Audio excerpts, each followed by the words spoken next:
आदरणीय श्री अवनीश अवस्थी जी, यहाँ के इस टेक्नोलॉजिकल इंस्टीट्यूट के निदेशक महोदय, पूर्व सत्रों में पधारे विद्वज्जन, अन्य सभी उपस्थित जनों को भी मेरा प्रणाम स्वीकार हो।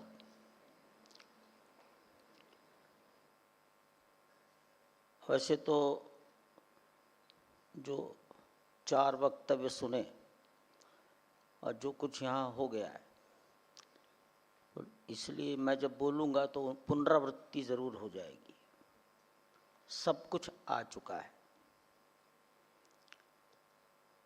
कॉन्क्लेव का अर्थ मैंने सौरभ जी को पूछा, समागम को कॉन्क्लेव कह सकते हैं। समागम इकट्ठे मिलना, और समागम स्वेच्छा से होता है। समागम में स्वेच्छा से आना और बुलाया जाना, तो स्वेच्छा से आने का नाम समागम। शेष कुंभ तो घड़े को कहते हैं, सब बात आ गई। मुझे इस कुंभ में 1989 में पहली बार बुलाया गया। विश्व हिंदू परिषद का एक कैंप लगाना था, मैं तो आगरा में रहता था। अशोक सिंघल जी ने कहा तुम चले आओ, तब मुझे 40-45 दिन यहाँ की बालू में रहना पड़ा, छतनाग में।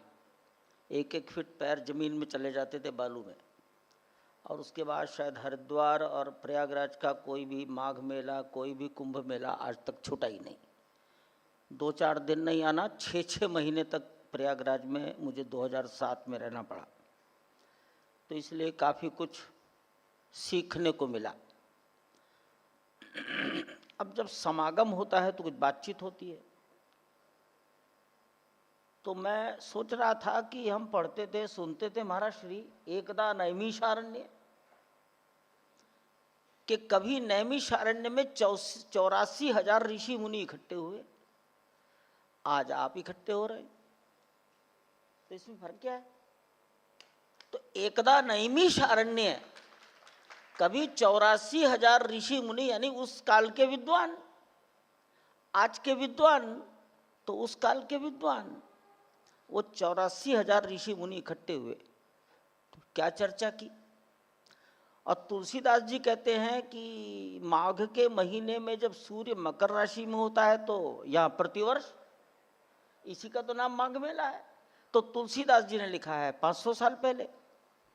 तो प्रश्न ये, जब इकट्ठे होते हैं तो करते क्या है? तो हमारे देश में आपने भी यहाँ 3 शब्द लिखे हैं। एक है धर्म, एक है संस्कृति, एक का नाम है विकास। मैं इस विकास को ही ले जाऊंगा।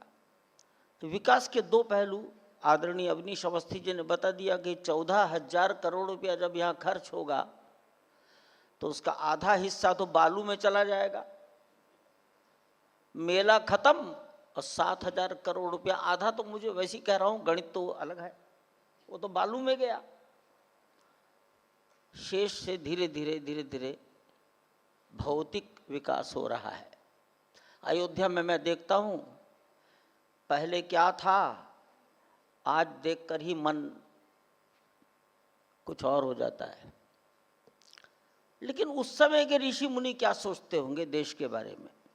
तो मेरा विचार ऐसा है कि भारत का पुराना वर्णन आता है कि यहाँ कोई चोरी नहीं होती थी, यहाँ ताले नहीं लगते थे, अर्थात इतनी संपन्नता थी। मैंने सुना है कि किसी ने पानी मांगा, विदेशी ने, ट्रैवलर ने, तो उसको दूध दे दिया।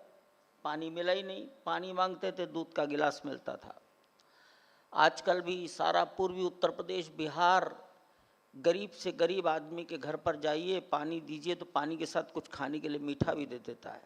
गरीब से गरीब आदमी, ये उसका बचा कुचा स्वरूप है। तो भौतिक दृष्टि से तो हमारा समाज शायद सदैव ऐसा रहा। और विकास में यही एक बात निहित है। लेकिन शायद हमारे ऋषियों का चिंतन रहता था, जिसका वर्णन यहाँ आया है, स्पिरिचुअलिटी, साल्वेशन, अयोध्या के संबंध में जब सुप्रीम कोर्ट में चर्चा चलती थी तो बात आया कि भाई इस अयोध्या का महत्व क्या है, सिग्निफिकेंस ऑफ अयोध्या क्या है।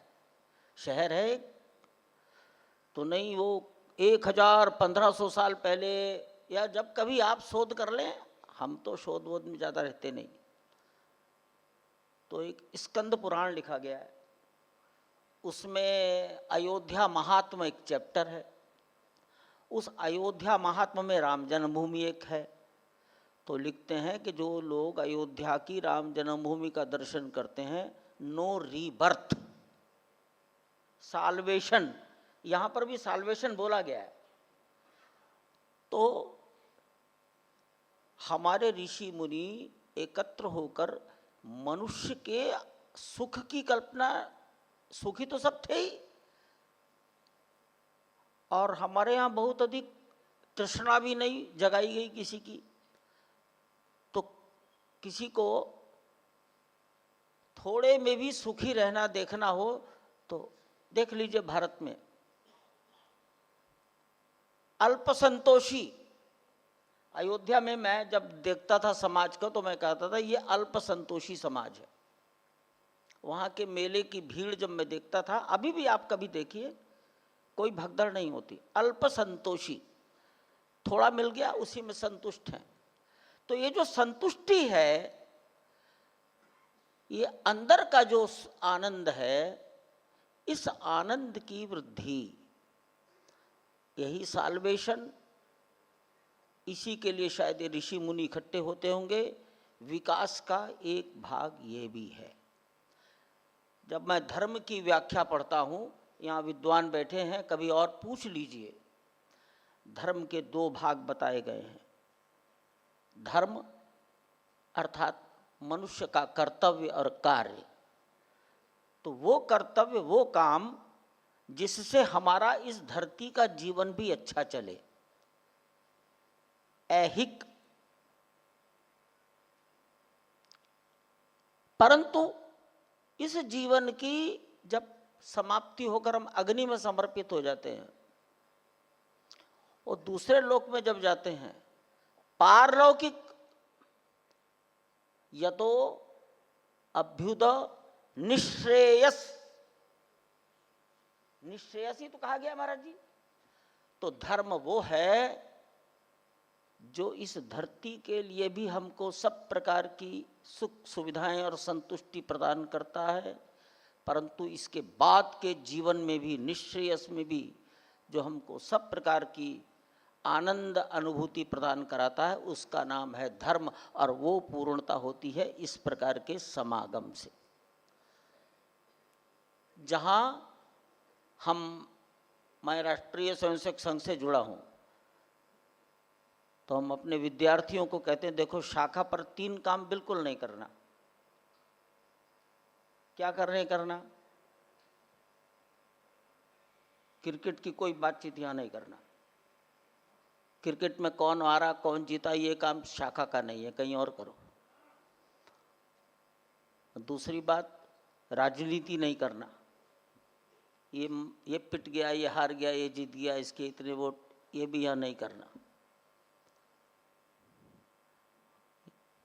ऐसी हम बातें बताते थे। क्रिकेट की कोई चर्चा यहाँ मत करो, राजनीति की कोई चर्चा यहाँ मत करो। अपने पारिवारिक सुख दुख की बात भी, मेरा व्यापार बिगड़ गया, ये सब चर्चा यहाँ मत करो। यहाँ चर्चा करो किसकी?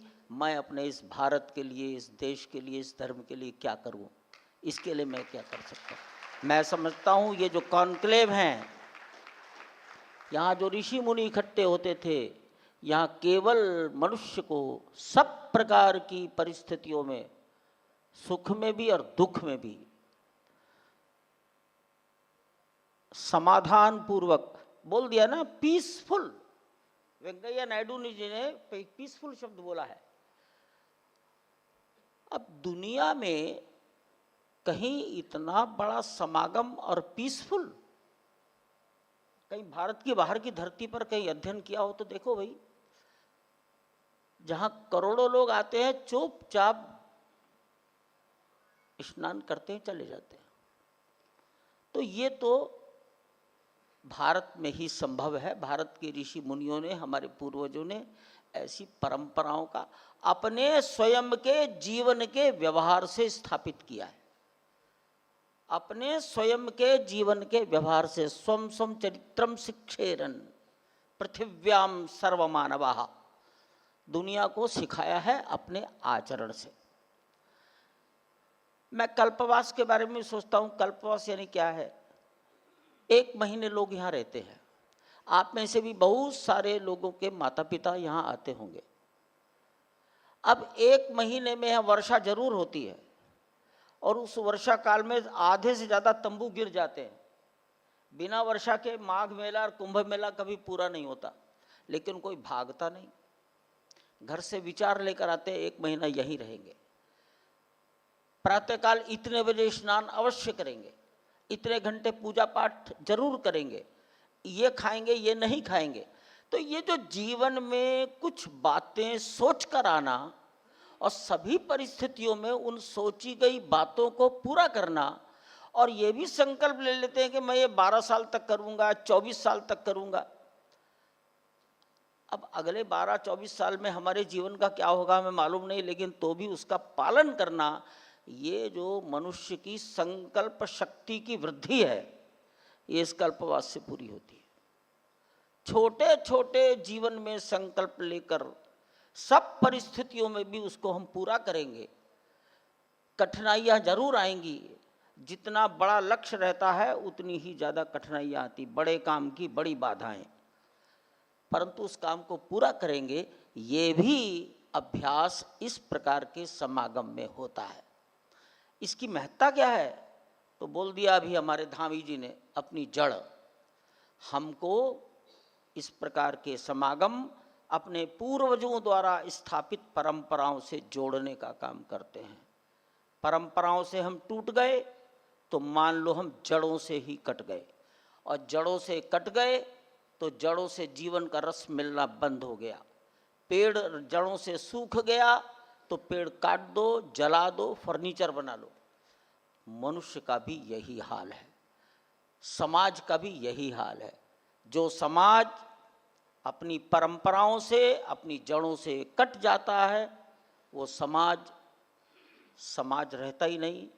दुनिया सब इसी उदाहरणों से बनी है। सारी दुनिया में जीवंत उदाहरण है। जिसने अपने पूर्वजों को भुला दिया, उनकी सभी परंपराएं छोड़ दी, उन देशों का आज क्या हाल है, इसका अध्ययन करिए। इसमें कुछ बहुत ज़्यादा डिटेलिंग जाने की ज़रूरत नहीं है। हमारी जड़ें हमको जीवन का रस प्रदान करती हैं। गरीबी एक अलग चीज़ है, लेकिन संतुष्टि ये गरीबी से और भौतिक सुख से ज़्यादा बड़ी चीज़ है। मैं आज लेख भी पढ़ रहा था, सुख और आनंद। सुख और आनंद दोनों में अंतर क्या है? हमारे ये जो आयोजन है, ये हमें आत्मिक आनंद देने का काम करते हैं। वर्ष 1994 की घटना है, या शायद अटल जी प्राइम मिनिस्टर बने पहली बार 96 में, थोड़े दिन के लिए। तो विश्व हिंदू परिषद की टीम ने निश्चय किया अटल जी को एक चिट्ठी देकर आई जाए। मैं भी उस टीम का एक सबसे कम आयु का हिस्सा था। विषय ये था कि पर्यटन मंत्रालय में एक मेज, एक डेस्क ऐसी बनाओ जो तीर्थाटन पर डेटा कलेक्शन करे कि देश में पर्यटन है कि तीर्थाटन है। ये जो सर्कुलेशन है पैसे का,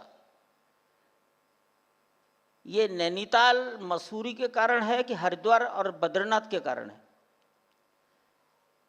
ये बात 94 की अटल जी को एक चिट्ठी देने गए अशोक सिंघल जी, कि अटल जी, वो दोस्त थे दोनों, कि मैं चाहता हूँ एक छोटी सी डेस्क मेंटेन कर दीजिए।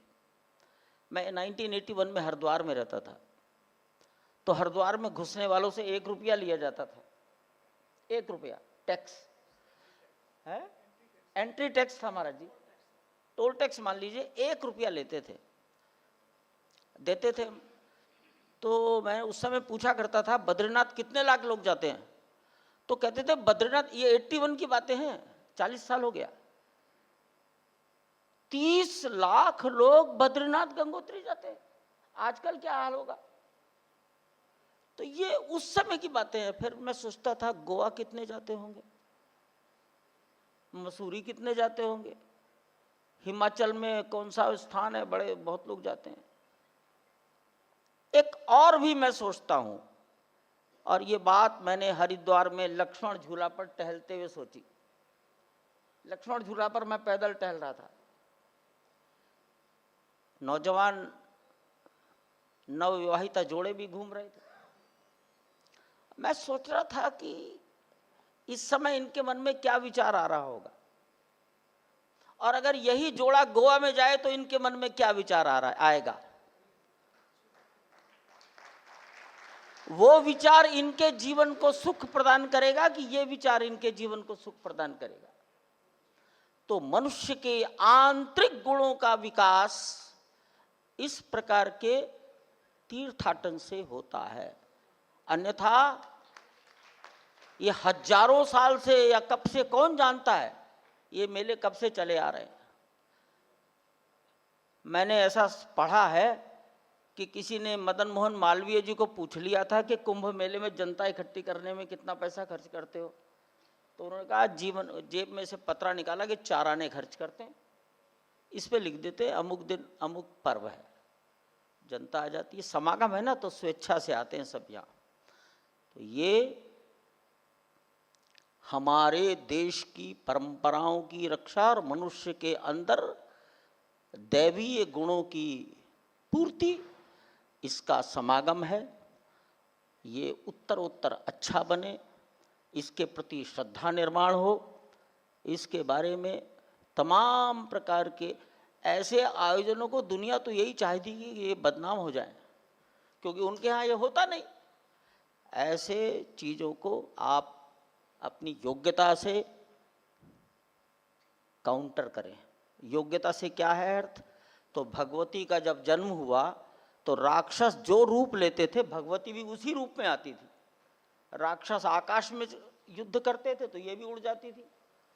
तो जैसा आक्रमण वैसा ही प्रतिकार, इसकी पात्रता आप में निर्माण हो, और इस देश की परंपराओं की रक्षा करने वाले आप सब बने। आपको बारंबार प्रणाम।